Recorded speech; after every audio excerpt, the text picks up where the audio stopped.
ನಮಸ್ತೆ. 6/9/2024 ಶುಕ್ರವಾರ ಶುಕ್ಲಪಕ್ಷ ತೃತೀಯ ಅನ್ನುವ ತಿಥಿ ಇದೆ. ಇವತ್ತು ಮಧ್ಯಾಹ್ನ 3 ಗಂಟೆ 1 ನಿಮಿಷ 34 ಸೆಕೆಂಡ್ವರೆಗೂ ಇದು 3ನೇ ತಿಥಿ. ಇದಾದ ನಂತರ 4ನೇ ತಿಥಿ ಅಂದರೆ ಚತುರ್ಥಿ ಬರುತ್ತದೆ. ಹಸ್ತ ನಕ್ಷತ್ರ ಇವತ್ತಿದೆ. ಬೆಳಗ್ಗೆ 9 ಗಂಟೆ 24 ನಿಮಿಷ 57 ಸೆಕೆಂಡ್ವರೆಗೂ ಹಸ್ತ ನಕ್ಷತ್ರ ಅನ್ನೋದು ದೇವಗಣ, ನಕ್ಷತ್ರಾಧಿಪತಿ ಚಂದ್ರನು. ಹಾಗಾಗಿ ಇದು ಬೆಳಗ್ಗೆ 9:25ಕ್ಕೆ ಮುಗಿದೋಗ್ಬಿಡ್ತದೆ. ಆ ನಂತರ ಬರೋದೇ ಚಿತ್ತಾ ನಕ್ಷತ್ರ.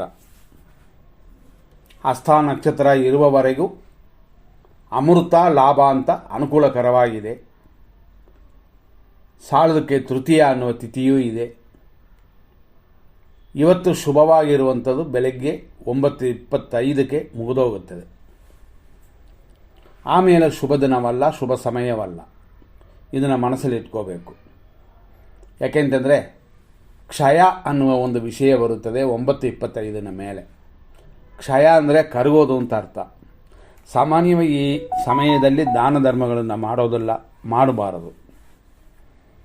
ಆದರೂ ಕೆಲವು ಕಾರ್ಯಗಳನ್ನ ಹಣಕಾಸು ಸಂಬಂಧಪಡುವಂಥ ವಿಷಯಗಳನ್ನು ಕೂಡ ಇವತ್ತು ಮಾಡಬಾರ್ದು. ಇನ್ವೆಸ್ಟ್ಮೆಂಟ್ ಬೇಡ 9:25ನ ಮೇಲೆ. ಅಲ್ಲಿಯವರೆಗೂ ಬೆಳಗ್ಗೆ ಶುಭ ಸಮಯ. ಹಂಗಾಗಿ ಬೆಳಗ್ಗೆ ಇರುವಂಥ ಒಳ್ಳೆಯ ಟೈಮಲ್ಲಿ ನೀವು ಕಾರ್ಯಗಳನ್ನು ಮಾಡಬಹುದು. ಇವತ್ತು ಒಟ್ಟು 2 ನಕ್ಷತ್ರ. ಈ ಚಿತ್ತಾ ನಕ್ಷತ್ರದ ಅಧಿಪತಿ ಕುಜಗ್ರಹ. ಹಸ್ತ ನಕ್ಷತ್ರದ 4ನೇ ಪಾದ 9:25ಕ್ಕೆ ಮುಗಿದೋಗುತ್ತದೆ. ಇಷ್ಟಕ್ಕೆ ಹಸ್ತ ನಕ್ಷತ್ರವೇ ಮುಗಿಯುತ್ತದೆ. ನೆಕ್ಸ್ಟ್ ಚಿತ್ತಾ ನಕ್ಷತ್ರ ಪ್ರಾರಂಭವಾಗಿ ಸಂಜೆ 4:13ವರೆಗೂ 1ನೇ ಪಾದವಿದೆ. ಆನಂತರ ರಾತ್ರಿ 11 ಗಂಟೆಯವರೆಗೂ ಚಿತ್ತಾ ನಕ್ಷತ್ರದ 2ನೇ ಪಾದ ಕನ್ಯಾ ರಾಶಿ. ಹಾಗಾಗಿ ಬೆಳಗ್ಗೆಯಿಂದ ಸೂರ್ಯೋದಯದಿಂದ ರಾತ್ರಿ 11 ಗಂಟೆಯವರೆಗೂ ಕನ್ಯಾ ರಾಶಿ ಇದೆ. ಅಷ್ಟಕ್ಕೆ ಕನ್ಯಾ ರಾಶಿ ಮುಗಿದು ರಾತ್ರಿ 11 ಗಂಟೆಯಿಂದ ತುಲಾ ರಾಶಿ ಪ್ರಾರಂಭ. ಚಿತ್ತಾ ನಕ್ಷತ್ರದ 3ನೇ ಪಾದ ರಾತ್ರಿ 11 ಗಂಟೆಯಿಂದ ಸುಮಾರು 5 ಗಂಟೆ 48 ನಿಮಿಷದವರೆಗೂ ಬೆಳಗಿನ ಜಾವದವರೆಗಿದೆ. ಆ ನಂತರ ಚಿತ್ತಾ ನಕ್ಷತ್ರದ 4ನೇ ಪಾದ ಸ್ಟಾರ್ಟ್. 5:48ನ ಮೇಲೆ ನಕ್ಷತ್ರ ಪ್ರಾರಂಭವಾಗಿ ನಾಳೆಯವರೆಗೂ ಚಿತ್ತಾ ನಕ್ಷತ್ರವಿದೆ. ಅಂತಂದರೆ 7ನೇ ತಾರೀಕುವರೆಗೂ ಚಿತ್ತಾ ನಕ್ಷತ್ರವಿದೆ. 7ನೇ ತಾರೀಕು ಹಬ್ಬ ನಮಗೆ ಗೊತ್ತು. ಚತುರ್ಥಿ ಬೆಳಗ್ಗೆಯಿಂದ ಸಂಜೆ 5:37ವರೆಗಿದೆ. ಅದರಲ್ಲೇ ಚಿತ್ತಾ ನಕ್ಷತ್ರವು ಮಧ್ಯಾಹ್ನ 12:33ವರೆಗಿದೆ. ಇದೆಲ್ಲ ನಾಳೆಯ ಶುಭ ದಿನ ಅಂದರೆ ಹಬ್ಬಕ್ಕೆ ಇದು ಶುಭ ದಿನ ಅಷ್ಟೇ. ಆದರೆ ಮುಹೂರ್ತ ಕಾರ್ಯಗಳನ್ನ ಮಾಡೋಕ್ಕಲ್ಲ, ಮನಸ್ಸಲ್ಲಿ ಇಟ್ಕೊಳ್ಳಿ. ಸ್ವಾತಿ ನಕ್ಷತ್ರ ಬಂದ ಮೇಲೆ ಅಂದರೆ 5 ಗಂಟೆ 38 ನಿಮಿಷದ ಮೇಲೆ ನಾಳೆ ಶುಭವಾಗಿದೆ. ಆದರೂ ನಾವು ವಾರ ನೋಡಬೇಕಲ್ವ, ಆದ್ದರಿಂದ ಇದನ್ನು ತಿಳ್ಕೊಳ್ಳಿ. ಇವತ್ತಿನ ದಿನ ಪ್ರಕಾರ ಮತ್ತೆ ಬೇರೆ ಬೇರೆ ವಿಷಯಗಳಿಗೆ ಹೋಗೋಣ. 100% ಕೆಟ್ಟೋದು 100% ಒಳ್ಳೆಯದು ಅಂತ ನಾವು ಯಾವತ್ತೂ ವಿಂಗಡಿಸಿ ನೋಡ್ತೀವಿ. 100% ಕೆಟ್ಟದು ಅಂತ ಬರುವ ಈ ದಿನದಲ್ಲಿ, ಈ ಸಮಯಗಳಲ್ಲಿ ಶುಭ ಕಾರ್ಯಗಳನ್ನು ಪ್ರಾರಂಭ ಮಾಡಬಾರದು. ಅದರಲ್ಲೂ ಎಮರ್ಜೆನ್ಸಿ ಇದ್ದರೆ ಈ ಕಡೆ 100% ಒಳ್ಳೆಯ ಟೈಮು ಅಂತ ಕೊಟ್ಟಿರ್ತೀವಿ, ಅದರಲ್ಲಿ ಮಾಡಿ. ಈಗ ಫಸ್ಟು ನಾವು ನೋಡುವಂಥದ್ದು ಏನು ಅಂತಂದರೆ ಇರೋದರಲ್ಲೇ ಒಳ್ಳೆಯ ಟೈಮು ಅಂತ ನೋಡೋಣ. 100% ಇವತ್ತು ಅಷ್ಟಮ ಚಂದ್ರ ಅಂದರೆ ಚಂದ್ರಾಷ್ಟಮ ಕುಂಭರಾಶಿಗೆ. ಕುಂಭರಾಶಿಯವರಿಗೆ ಇವತ್ತು ಅಶುಭ ದಿನ ಅಂತ ತಿಳ್ಕೊಬೋದು. ರಾತ್ರಿಯವರೆಗೂ ಇವತ್ತು ಮೃತ್ಯು ಪಂಚಕ ಇರೋದು 6:53ರಿಂದ 8:54. ಖಂಡಿತವಾಗಿ ಈ ಸಮಯ ಅಶುಭ ಸಮಯ, ಶುಭವಲ್ಲ. ಇದು ಮೃತ್ಯು ಪಂಚಕ ಅಂತ ಹೆಸರು. ಆಪರೇಷನ್ನ ಈ ಸಮಯದಲ್ಲಿ ಮಾಡದೆ ಮುಂದಾಕೋದು ಉತ್ತಮ. ಆದಷ್ಟು ಡಾಕ್ಟ್ರು ಅಡ್ಜಸ್ಟ್ ಮಾಡಬೇಕಾಗ್ತದೆ. 8:36ರಿಂದ 9:25ವರೆಗೂ ದುರ್ಮುಹೂರ್ತ, ಇದು ಅಶುಭವೇ. ಆದರೆ 9:27ರಿಂದ 10:43 ಶುಭವಾಗಿದೆ. 10:45ರಿಂದ 12:18ವರೆಗೂ ರಾಹುಕಾಲ. 12:20 ಮೇಲೆ ಮಧ್ಯಾಹ್ನ 3:20ವರೆಗೂ ಶುಭವಾಗಿದೆ. ಮಧ್ಯಾಹ್ನ 3:22ರಿಂದ ಸಂಜೆ 4:55ವರೆಗೂ ಯಮಕಂಡ ಕಾಲವಿದೆ. ಇದರಿಂದಾಗಿ ಇದು ಮುಗಿದ ನಂತರ, ಅಂದರೆ ಯಮಕಂಡ ಕಾಲ ಮುಗಿದ ನಂತರ 4:57 ಮೇಲೆ ಸಂಜೆ 6:26ವರೆಗೂ ಶುಭವಾಗಿದೆ. ಆನಂತರ 6:28ರಿಂದ ರಾತ್ರಿ 8:17ವರೆಗೂ ನಕ್ಷತ್ರ ವಿಷಘಟಿಕಾ ಕಾಲ ಶುಭವಲ್ಲ.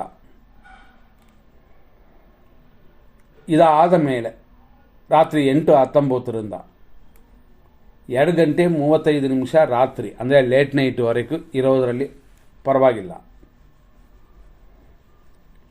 ಇದೇ ಥರ ಇನ್ನೊಂದು ವಿಷಯ ಏನು ಬರುತ್ತೆ ಅಂತಂದರೆ, ಚಂದ್ರಾಷ್ಟಮ ಮೀನರಾಶಿಗೆ ರಾತ್ರಿ 11 ಗಂಟೆ ಮೇಲೆ ಸ್ಟಾರ್ಟ್ ಆಗುತ್ತೆ.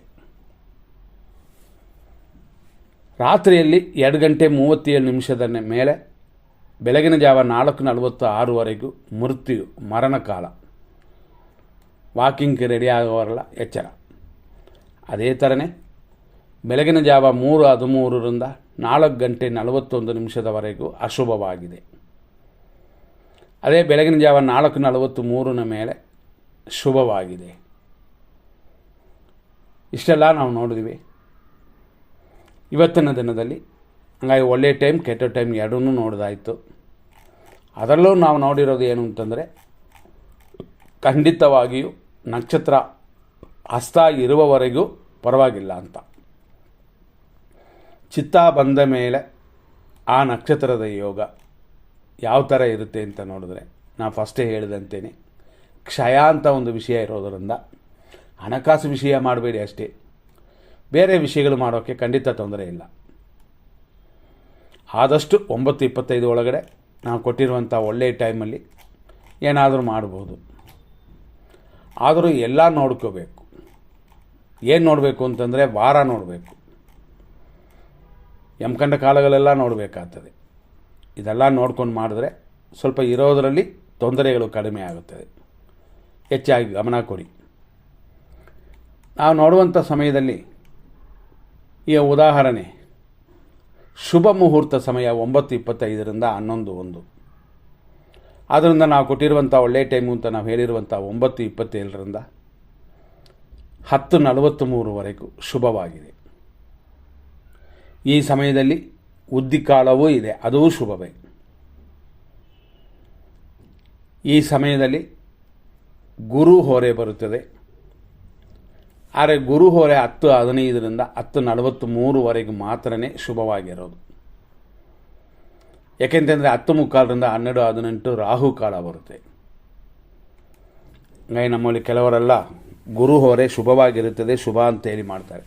ಆದರೆ ಗುರು ಹೊರೆಯಲ್ಲಿ ರಾಹುಕಾಲ, ದುರ್ಮುಹೂರ್ತ, ಮೃತ್ಯು ಪಂಚಕ, ಯಮಕಂಡ ಕಾಲ, ನಕ್ಷತ್ರ ವಿಷಘಟಿಕಾ ಕಾಲ, ಮೃತ್ಯು, ವಿಷ ಇಂಥದ್ದೆಲ್ಲ ಇದ್ದರೆ ಖಂಡಿತವಾಗಿಯೂ ಆ ಸಮಯವನ್ನು ಬಿಟ್ಟುಬಿಡಬೇಕು. ಗುರು ಹೊರೆ ಮಾತ್ರನೇ ಶುಭ ಅಂತಲ್ಲ, ಚಂದ್ರ ಹೊರೆ, ಬುಧ ಹೊರೆ ಮತ್ತು ಶುಕ್ರ ಹೊರೆಯೂ ಶುಭವಾಗಿರುತ್ತದೆ. ಇದೆಲ್ಲ ನೋಡಿಕೊಂಡ್ರೆ ನೀವು ಖಂಡಿತವಾಗಿ ಅಮೃತ ಉಂಟು, ಅಭಿವೃದ್ಧಿ ಉಂಟು. ಉದಾಹರಣೆ, ಇವತ್ತು ಅಮೃತ ಎಲ್ಲಿಂದ ಎಲ್ಲಿವರೆಗೂ ಅಂದರೆ 12:18ರಿಂದ 1:50ವರೆಗೂ. ಇದರಲ್ಲಿ ನಾವು ಖಂಡಿತವಾಗಿ 12:20 ಮೇಲೆ 1:50ವರೆಗೆ ಇರುವಂಥ ಈ ಸಮಯ ಶುಭ. ಗುರು ಹೊರೆಯಲ್ಲಿ ಸಮಯ ಕಡಿಮೆ ಇರುತ್ತದೆ, ಆದರೂ ಅಮೃತಗಳಿಗೆ ಚೆನ್ನಾಗಿರೋದರಿಂದ ಇದನ್ನು ಉಪಯೋಗಿಸ್ಬೋದು. ಮತ್ತು ಶುಕ್ರ ಹೊರೆ ಮಧ್ಯಾಹ್ನ 1:19ರಿಂದ ಪ್ರಾರಂಭವಾಗುತ್ತದೆ, 2:21ವರೆಗೆ ಇರುತ್ತದೆ. ಈ ಸಮಯವೂ ಕೂಡ ಶುಭವಾಗಿರುತ್ತದೆ. ಅಂದರೆ 1:20 ಮೇಲೆ 2:20 ಬರುವಂಥ ಈ ಶುಕ್ರ ಹೊರೆ ಶುಭಕರವಾಗಿರುತ್ತದೆ. ಅದೇ ಸಮಯದಲ್ಲಿ ಇನ್ನೊಂದು ಶುಭ ಸಮಯ ಈ ಸಮಯದಲ್ಲಿ ಬೇಕು ಅಂದರೆ ಅದನ್ನು ವಿಜಯ ಮುಹೂರ್ತ ಅಂತಂತೀವಿ. ವಿಜಯ ಮುಹೂರ್ತ ಇರೋದು 2:21ರಿಂದ 3:10. ಖಂಡಿತವಾಗಿ ವಿಜಯ ಮುಹೂರ್ತವು ಶುಭವಾಗಿದೆ. ಇಷ್ಟೆಲ್ಲ ನಾವು ಹೇಳಿದ್ವಿ. ಬುಧ ಹೊರೆ ಅಂತ ಹೇಳುವಂಥ ಸಮಯ ಮಧ್ಯಾಹ್ನ 2:21ರಿಂದ 3:22ವರೆಗಿದೆ. ಇವತ್ತಿನ ಬುಧ ಹೊರೆಯು ವ್ಯಾಪಾರಿಗಳಿಗೆ ಶುಭವೇ, ಓದುವ ಮಕ್ಕಳಿಗೆ, ವಿದ್ಯಾರ್ಥಿಗಳಿಗೆ ಶುಭವೇ, ಯಾಕೆಂದರೆ ಕೂತು ಓದಿದ್ರೆ ಜ್ಞಾಪಶಕ್ತಿ ಬೆಳೆಯುತ್ತದೆ, ಮೆಮೊರಿ ಲಾಸ್ ಇಲ್ಲ. ಇದನ್ನು ಮನಸ್ಸಲ್ಲಿ ಇಟ್ಕೊಂಡು ನೀವೆಲ್ಲ ಮಾಡ್ಬೋದು. ನಾವು ಹೇಳಿದಂತೆ ಏನು ಅಂತಂದರೆ ಹಸ್ತ ನಕ್ಷತ್ರದ ಅದು ಇರುವವರೆಗೂ ಶುಭ ಅಂತಂದರೆ, ಆಮೇಲೆ ಶುಭವಲ್ಲ ಅಂತಂದರೆ ಏನು ಶುಭವಲ್ಲ, ಹಣಕಾಸಿನ ವ್ಯವಹಾರ ಒಳ್ಳೆಯದಲ್ಲ ಅಷ್ಟೇ. ಬೇರೆ ಚಿಕ್ಕ ಚಿಕ್ಕ ಕಾರ್ಯಗಳನ್ನು ನೀವು ಮಾಡ್ಬೋದು. ಮನಸ್ಸಲ್ಲಿ ಇಟ್ಕೊಳ್ಳಿ, ಈ ರೀತಿ ನೋಡಿಕೊಂಡು ನಿಮ್ಮ ಕಾರ್ಯಗಳನ್ನು ಮಾಡಿ. ಈಗ ನಾವು ನೋಡುವಂಥದ್ದು ತಾರಾ ಮತ್ತು ಚಂದ್ರಬಲ. ಹಸ್ತ ನಕ್ಷತ್ರ ಇರುವವರೆಗೂ ಅಂತಂದರೆ 9:25ವರೆಗೂ ಶುಭವಾಗಿದೆ ಅಂತಂದಿವೆ. ಆಮೇಲೆ ಅಷ್ಟು ಇಲ್ಲ ಅಂತ. ಆದರೂ ಇಲ್ಲಿ ತಾರಾ ಮತ್ತು ಚಂದ್ರಬಲವನ್ನು ನೋಡಿ ನಿಮ್ಮ ಕಾರ್ಯಗಳಲ್ಲಿ ಅನುಕೂಲ ಇದೆಯಾ ಅಂತ ನೋಡ್ಕೋಬೋದು. ಅದರ ವಿಷಯಕ್ಕೆ ನಾವೀಗ ಬರೋಣ. ಅಶ್ವಿನಿ ನಕ್ಷತ್ರ ಮೇಷರಾಶಿಯವರಿಗೆ ಇವತ್ತಿನ ದಿನ ಪ್ರಕಾರ ನಾವು ಫಸ್ಟೇ ಕೊಟ್ಟಿದ್ದೀವಿ. ನಕ್ಷತ್ರದಲ್ಲಿ ಉತ್ತರ, ಹಸ್ತ, ಚಿತ್ತ ಅಂತ ಕ್ರಮ ಪ್ರಕಾರ ಬರುತ್ತದೆ. ಅದರ ಪ್ರಕಾರ ನೋಡಿಕೊಂಡು ಅವರವರು ನೋಡ್ಕೋಬೋದು. ನಿಮ್ಮ ಮನೆ ಕ್ಯಾಲೆಂಡರನ್ನು ನೋಡಿದ್ರೂ ಕೂಡ ಅದರಲ್ಲೂ ವಿಷಯಗಳಿರುತ್ತದೆ. ಅದರಿಂದಾಗಿ ಅದರಲ್ಲೂ ಧಾರಾಳವಾಗಿ ನೋಡ್ಬೋದು. ನಾವು ಹೇಳುವ ವಿಷಯವನ್ನು ನೋಡಿಕೊಂಡು ಯಾವ್ಯಾವ ನಕ್ಷತ್ರಕ್ಕೆ ಶುಭವಾಗಿರುತ್ತೆ ಅಂತ ನೋಡ್ಕೊಳ್ಳಿ. ಅದರಲ್ಲೂ 9:25ವರೆಗೂ ಅಶ್ವಿನಿ ನಕ್ಷತ್ರ ಮೇಷರಾಶಿಯವರಿಗೆ ಇವತ್ತಿನ ದಿನ 9:25ವರೆಗೂ ಶುಭವಾಗಿದೆ. ಅದೇ ಸಮಯದಲ್ಲಿ ಭರಣಿ ನಕ್ಷತ್ರ ಮೇಷರಾಶಿಯವರಿಗೆ 9:25 ಮೇಲೇ ಶುಭವಾಗಿರೋದು. ಕೃತಿಕಾ ನಕ್ಷತ್ರ 1ನೇ ಪಾದ ಮೇಷರಾಶಿಯವರಿಗೆ ಇವತ್ತಿನ ದಿನ ಖಂಡಿತವಾಗಿ ಸಂಪತ್ತು ಉಂಟು. ಅಂದರೆ ಇದು 9:25ವರೆಗೂ. ಇದೆಲ್ಲ ಕೃತಿಕಾ ನಕ್ಷತ್ರ ಮೇಷರಾಶಿಯವರೆಗೆ. ಕೃತಿಕಾ ನಕ್ಷತ್ರ ವೃಷಭ ರಾಶಿಯಲ್ಲಿ ಜನನವಾದವರಿಗೆ ಇವತ್ತಿನ ದಿನ ಪ್ರಕಾರ ಸಂಪತ್ತು ಉಂಟು. ಇದೆಲ್ಲ ಬೆಳಗ್ಗೆ 9:25ವರೆಗೂ. ಆಮೇಲೆ ಎಚ್ಚರ ಸರಿಯಾಗಿಲ್ಲ. ರೋಹಿಣಿ ನಕ್ಷತ್ರ ವೃಷಭ ರಾಶಿಯವರಿಗೆ 9:25 ಮೇಲೇ ಶುಭಕರವಾಗಿರೋದು. ಮೃಗಶೀರ್ಷ ನಕ್ಷತ್ರ ವೃಷಭ ರಾಶಿ 1 ಮತ್ತು 2ನೇ ಪಾದದಲ್ಲಿ ಹುಟ್ಟಿದವರಿಗೆ ಪರಮ ಮಿತ್ರಧಾರೆಯಾಗಿ 9:25ವರೆಗೂ ಶುಭಕರವಾಗಿದೆ. ಆನಂತರ ಅನಾನುಕೂಲವೇ ಇದೆ, ಶುಭವಾಗಿಲ್ಲ. ಮೃಗಶೀರ್ಷ ನಕ್ಷತ್ರ ಮಿಥುನ ರಾಶಿ 9:25ವರೆಗೂ ಅನುಕೂಲದ ಸಮಯವಿದೆ. ಆರುದ್ರ ನಕ್ಷತ್ರ ಮಿಥುನ ರಾಶಿ ನಿಮಗೂ ಖಂಡಿತ ಇವತ್ತು ದಿನಪೂರ್ತಿ ಚೆನ್ನಾಗಿದೆ, ಆದ್ದರಿಂದ ಯೋಚನೆ ಮಾಡುವಂತಿಲ್ಲ. ಪುನರ್ವಸು ನಕ್ಷತ್ರ ಮಿಥುನ ರಾಶಿ 9:25 ಮೇಲೆ ಖಂಡಿತವಾಗಿ ಮಿತ್ರಧಾರೆ ಇದೆ. ಆದರೆ ಸ್ವಲ್ಪ ಊಟ ತಿಂಡಿ ಮೇಂಟೈನ್ ಮಾಡಿಕೊಳ್ಳಿ ಆರೋಗ್ಯದ ವಿಷಯದಲ್ಲಿ. ಪುನರ್ವಸು ನಕ್ಷತ್ರ ಕರ್ಕಾಟಕ ರಾಶಿ ಟೆನ್ಷನ್ ಇದೆ 9:25ವರೆಗೂ. ಆ ನಂತರ ಶುಭಕರವಾಗಿದೆ. ಪುಷ್ಯ ನಕ್ಷತ್ರ ಕರ್ಕಾಟಕ ರಾಶಿ 9:25ವರೆಗೂ ಶುಭವಾಗಿ ಸಾಧಕ ಧಾರೆಯು ದ್ರವ್ಯ ಲಾಭವೂ ಉಂಟು. ಆಶ್ಲೇಷ ನಕ್ಷತ್ರ ಕರ್ಕಾಟಕ ರಾಶಿ 9:25 ಮೇಲೇ ಅನುಕೂಲವಿದೆ, ಲಾಭವೂ ಇದೆ. ಮಕ ನಕ್ಷತ್ರ ಸಿಂಹರಾಶಿ ಕ್ಷೇಮವಿದೆ, ಆದರೆ ಧನಹಾನಿ ಉಂಟು. ಹಣಕಾಸಿನ ವ್ಯವಹಾರ ಇವತ್ತಿಲ್ಲ. ಪುಬ್ಬ ನಕ್ಷತ್ರ ಸಿಂಹರಾಶಿ 9:25 ಮೇಲೆ ಕ್ಷೇಮವು. ಅದೇ ಸಮಯದಲ್ಲಿ ಹಣಕಾಸು ವಿಷಯದಲ್ಲಿ ಎಚ್ಚರವಾಗಿ ಮೇಂಟೈನ್ ಮಾಡಬೇಕಾಗ್ತದೆ. ಉತ್ತರ ನಕ್ಷತ್ರ ಸಿಂಹರಾಶಿ 9:25ವರೆಗೂ ಸಂಪತ್ತು ಮತ್ತು ಧನಹಾನಿ ಎರಡೂ ಇದೆ. ವರಮಾನ ಬಂದರೆ ಭದ್ರವಾಗಿಟ್ಕೊಳ್ಳಿ. ಉತ್ತರ ನಕ್ಷತ್ರ ಕನ್ಯಾ ರಾಶಿ ಖಂಡಿತವಾಗಿ ಅನುಕೂಲಕರವಾಗಿದೆ 9:25ವರೆಗೂ. ಸಂತೋಷವೂ ಉಂಟು. ಹಸ್ತ ನಕ್ಷತ್ರ ಕನ್ಯಾ ರಾಶಿ 9:25 ನಂತರ ಹೆಚ್ಚಿನ ವರಮಾನ, ಆರೋಗ್ಯದಲ್ಲೂ ಚೇತರಿಸ್ಕೊಳ್ತೀರಾ. ಚಿತಾ ನಕ್ಷತ್ರ ಕನ್ಯಾ ರಾಶಿ ಖಂಡಿತವಾಗಿ ಪರಮಮಿತ್ರ ಧಾರೆಯಾಗಿ ಸುಖ ಸಂತೋಷವು 9:25ವರೆಗೂ ಚೆನ್ನಾಗಿದೆ. ಹಂಗಾಗಿ ಏನಾರು ಮಾಡಬೇಕು ಅಂತಂದರೆ 9:25 ಒಳಗಡೆ ಮಾಡ್ಬೋದು. ಚಿತ್ತಾ ನಕ್ಷತ್ರ ತುಲಾರಾಶಿ 9:25ವರೆಗೂ ಎಲ್ಲ ಕಾರ್ಯಗಳಲ್ಲೂ ಜಯ ಉಂಟು. ಆಮೇಲೆ ಯೋಚನೆ ಮಾಡಬೇಕಾಗ್ತದೆ. ಸ್ವಾತಿ ನಕ್ಷತ್ರ ತುಲಾರಾಶಿ ಮಿತ್ರಧಾರೆ ಸ್ವಲ್ಪ ವ್ಯಯ, ಆದರೂ ಅಷ್ಟೇ ಇದೆ ಇವತ್ತು ದಿನಪೂರ್ತಿ. ಆದರೂ ಪರಮ ಮಿತ್ರಧಾರೆಯು ಕೂಡಿ ಬರುತ್ತೆ. ಹಂಗಾಗಿ ಮಿತ್ರಧಾರೆ ಇದೆ ದಿನಪೂರ್ತಿ, ವ್ಯಯವು ಸ್ವಲ್ಪ ಇದೆ. ವಿಶಾಖ ನಕ್ಷತ್ರ ತುಲಾರಾಶಿ 9:25 ಮೇಲೆ ಶುಭಕರವಾಗಿದೆ. ವ್ಯಯನ ಸ್ವಲ್ಪ ಕಂಟ್ರೋಲ್ ಮಾಡಿಕೊಳ್ಳಿ. ವಿಶಾಖ ನಕ್ಷತ್ರ ವೃಶ್ಚಿಕ ರಾಶಿ ಟೆನ್ಷನ್, ಇಷ್ಟಾರ್ಥ ಸಿದ್ಧಿ, ಈ ರೀತಿಯಾದ ದಿನವಿದು. ಮಿತ್ರತಾರೆ ಉಂಟು. ಇಷ್ಟಾರ್ಥ ಸಿದ್ಧಿಯೂ ಉಂಟು ಇವತ್ತು ಮಧ್ಯಾಹ್ನದ ಮೇಲೆ. ನಂತರ ನೋಡುವಂಥದ್ದು ಅನುರಾಧ ನಕ್ಷತ್ರ ವೃಶ್ಚಿಕ ರಾಶಿ. ಅನುಕೂಲದ ಇಷ್ಟಾರ್ಥ ಸಿದ್ಧಿಯೂ ಕೂಡಿ ಬರುವ ದಿನವಿದು. ಇದು 9:25ವರೆಗೂ. ಜ್ಯೇಷ್ಠ ನಕ್ಷತ್ರ ವೃಶ್ಚಿಕ ರಾಶಿ.